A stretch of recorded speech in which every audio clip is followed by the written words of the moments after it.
नमस्कार बच्चों, एडुविला point channel में आप सभी का स्वागत है। तो कैसे हैं आप सब? उम्मीद करता हूं कि आप सब अच्छे होंगे और आपकी पढ़ाई बहुत अच्छी चल रही होगी। तो चलिए शुरू करते हैं आज की वर्कशीट। और आज की वर्कशीट है क्लास 7 के सामाजिक विज्ञान की वर्कशीट संख्या 34।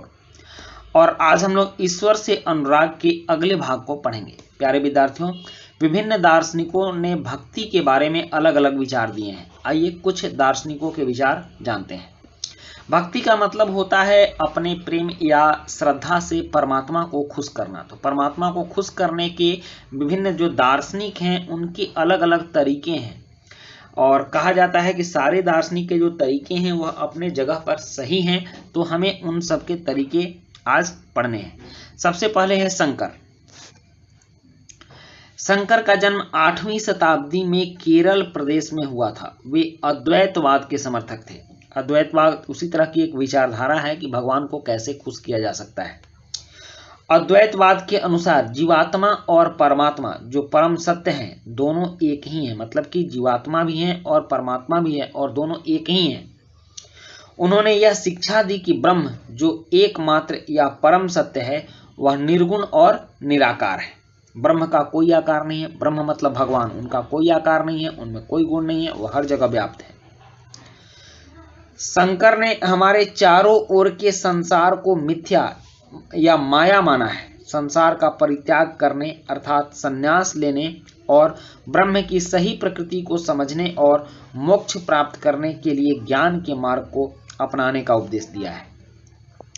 शंकर के अनुसार कहा गया है कि अगर आपको परमात्मा में मिलना है, क्योंकि आप परमात्मा के ही अंश हैं, तो आपको ज्ञान प्राप्त करना होगा, मोक्ष प्राप्त करना। मोक्ष का मतलब होता है जन्म मरण के बंधन से मुक्त हो जाना, कि हम जब परमात्मा में मिल जाएंगे तो हमें मोक्ष मिल जाएगा, दोबारा हमें जन्म लेकर इस सृष्टि में नहीं आना पड़ेगा। दूसरे दार्शनिक हैं रामानुज।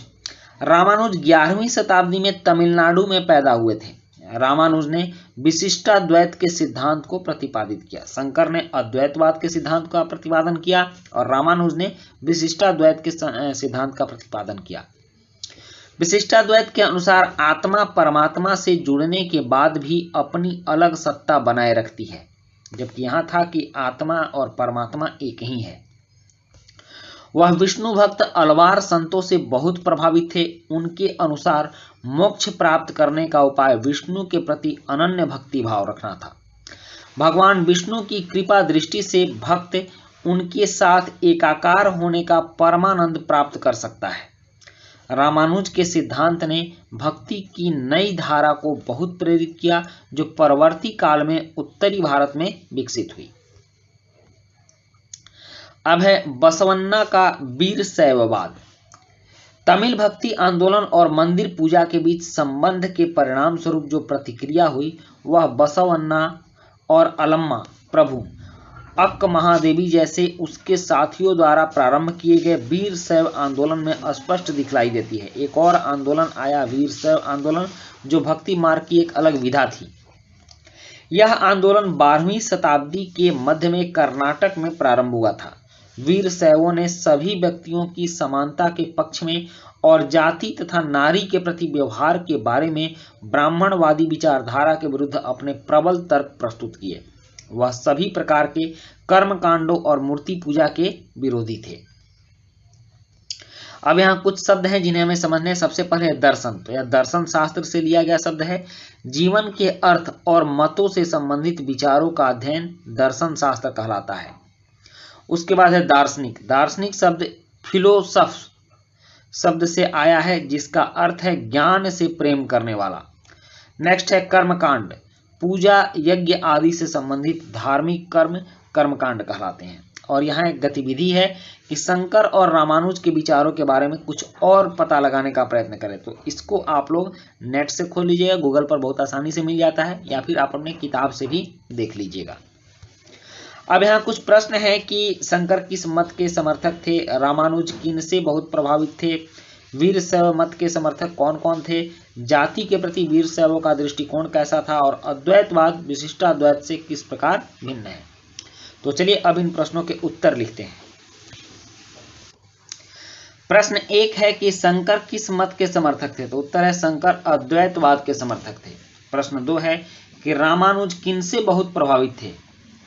उत्तर है कि रामानुज अलवार संतों से बहुत प्रभावित थे। नेक्स्ट है तीसरा प्रश्न कि वीर शैव मत के समर्थक कौन कौन थे। तो उत्तर है कि वीर शैव मत के समर्थक बसवन्ना और अलम्मा थे। चौथा प्रश्न है कि जाति के प्रति वीर शैव का दृष्टिकोण कैसा था। तो उत्तर है कि वीर शैव सभी व्यक्तियों की समानता में विश्वास करते थे। वह जात पात के ऊंच नीच के भेदभाव को नहीं मानते थे। फिर प्रश्न 5 है कि अद्वैतवाद विशिष्टाद्वैत से किस प्रकार भिन्न है। तो अद्वैतवाद के अनुसार जीवात्मा और परमात्मा दोनों एक ही हैं। विशिष्टाद्वैत के अनुसार आत्मा परमात्मा से जुड़ने के बाद भी अपनी अलग सत्ता बनाए रखती है। तो बच्चों ये थी आपकी आज की वर्कशीट और आज की वर्कशीट कंप्लीट होती है। वीडियो अच्छी लगी हो तो लाइक सब्सक्राइब कमेंट जरूर कीजिएगा। मिलते हैं नेक्स्ट वीडियो में। Thank you.